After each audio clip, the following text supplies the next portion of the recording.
जय श्री कृष्ण। भगवद गीता का चौथा अध्याय, श्लोक नंबर 2।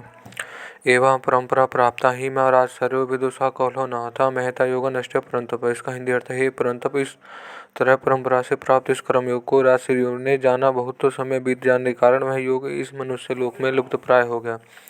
व्याख्या। सूर्य, मनु, इक्ष्वाकु आदि राजाओं ने कर्मयोग को भलीभांति जानकर उसका स्वयं भी आचरण किया और प्रजा से भी वैसा आचरण करवाया। इस प्रकार राजर्षियों में भी कर्मयोग की परंपरा चली। यह राजाओं की खास विद्या है, इसलिए प्रत्येक राजा को यह विद्या जाननी चाहिए। इस तरह परिवार, समाज, गांव आदि के मुख्य व्यक्ति हैं, उन्हें भी यह विद्या अवश्य जाननी चाहिए। प्राचीन काल में कर्मयोग जानने वाले राजा लोग भोगों में आसक्त हुए बिना सुचारू रूप से राज्य का संचालन करते थे। प्रजा के हित में उनकी स्वाभाविक प्रवृत्ति रहती थी। सूर्यवंशी राजाओं के विषय में महाकाव्य कालिदास लिखते थे। कालिदास लिखते हैं, प्राग नाम भूतर सदा तद बलिग्रामहिति शस्त्र गुण मादन ही रस्य सब। हे वे राजा लोग अपनी प्रजा के हित के लिए प्रजा से उसी प्रकार कर लिया करते थे जिस प्रकार शत्रुघ्ना बनकर बरसाने के लिए ही सूर्य पृथ्वी से जल दिया करते हैं। तात्पर्य है कि वे राजा लोग प्रजा से आदि से रूप में लिए गए धन को प्रजा के हित में ही लगा देते थे।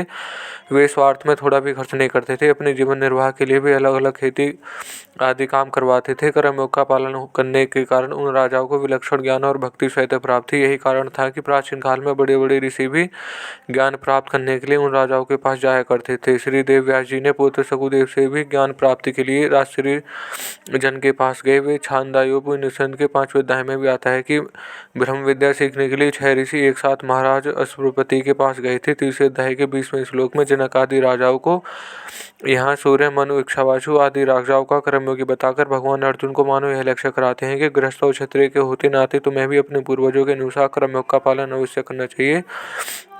इसके अलावा अपने वंश की बात अपने में अपनी सुगमी है, इसलिए आनी चाहिए। परमात्मा नित्य है और उनकी प्राप्ति के साधन कर्मयोग, ज्ञान योग, भक्ति योग आदि भी परमात्मा के द्वारा निश्चित के होने से नित्य हैं, अतः इनका कभी अभाव नहीं होता। ये आचरण में आते हुए न देखने पर भी नित्य रहते हैं, इसलिए यहाँ आए नष्ट हुए पद का अर्थ लुप्त अप्रकट होना ही है, अभाव होना नहीं।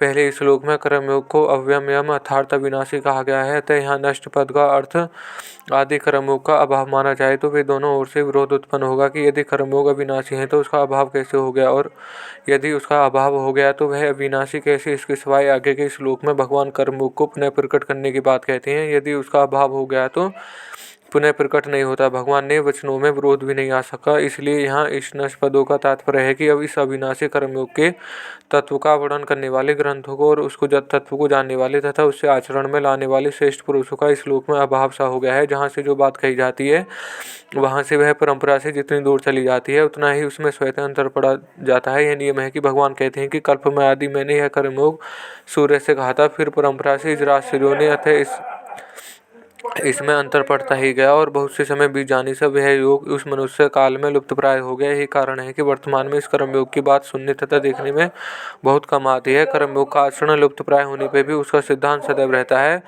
क्योंकि इस सिद्धांत को अपनाए बिना किसी भी योग ज्ञान योग का निरंतर साधन नहीं हो सकता। कर्म तो मनुष्य मात्र को करने ही पड़ते हैं। हाँ, ज्ञान योगी को विवेक द्वारा कर्मों को नाशवान मानकर कर्मों से संबंध विच्छेद करता है और भक्ति योगी कर्मों को भगवान ने अर्पण कर्मों से, अतः ज्ञान योगी और भक्ति योगी को कर्मयोग का सिद्धांत तो अपनाना ही पड़ेगा, भले ही वे कर्मयोग का अनुष्ठान करें या ना करें। तात्पर्य है कि वर्तमान में कर्म लोग लुप्तप्राय होने पर भी सिद्धांत के रूप में विद्यमान है। वास्तव में देखा जाए तो कर्मयोग में कर्म लुप्त नहीं हुए हैं, प्रत्युत योग ही लुप्त प्राय हुआ है। तात्पर्य है कि संसार के पदार्थ कर्म करने से मिलते हैं, इसी परमात्मा भी कर्म करने से मिलेंगे। यह बात साधकों अंतःकरण में अपनी दृढ़ता से बैठ गई कि परमात्मा नित्य प्राप्त है। इस वास्तविकता को और उसका ध्यान ही नहीं जा रहा। कर्म सदैव संसार के लिए होते हैं और योग सदैव अपने लिए होता है। योग के लिए कर्म करना नहीं होता, वह तो सत्य सिद्ध है। तो योग के लिए यह मान लेना कि वह कर्म करने से होगा, यही योग का लुप्त होना है। मनुष्य शरीर कर्मयोग का पालन करने के लिए यथार्थ दूसरों की निस्वार्थ सेवा करने के लिए ही मिला है, परंतु आज मनुष्य रात दिन अपनी सुख सुविधा सम्मान आदि की प्राप्ति में ही लगा हुआ है। स्वार्थ के अधिक बढ़ जाने के कारण दूसरों की सेवा की तरफ उसका ध्यान ही नहीं जा। इस प्रकार जिसके लिए मनुष्य शरीर मिला है उसे भूल जाना ही कर्मयोग का लुप्त होना है। मनुष्य सेवा के द्वारा पशु पक्षी से लेकर मनुष्य देवता पितर ऋषि संत महात्मा और भगवानता को अपने वश में कर सकता है, परंतु सेवा भाव को भूलकर मनुष्य स्वयं भोगों को वश में हो गया, जिसका परिणाम नरकों में तथा 84 लाख योनि में पड़ जाना है। यही कर्मयोग को छिपना है। और यह श्लोक ही समाप्त होता है। धन्यवाद।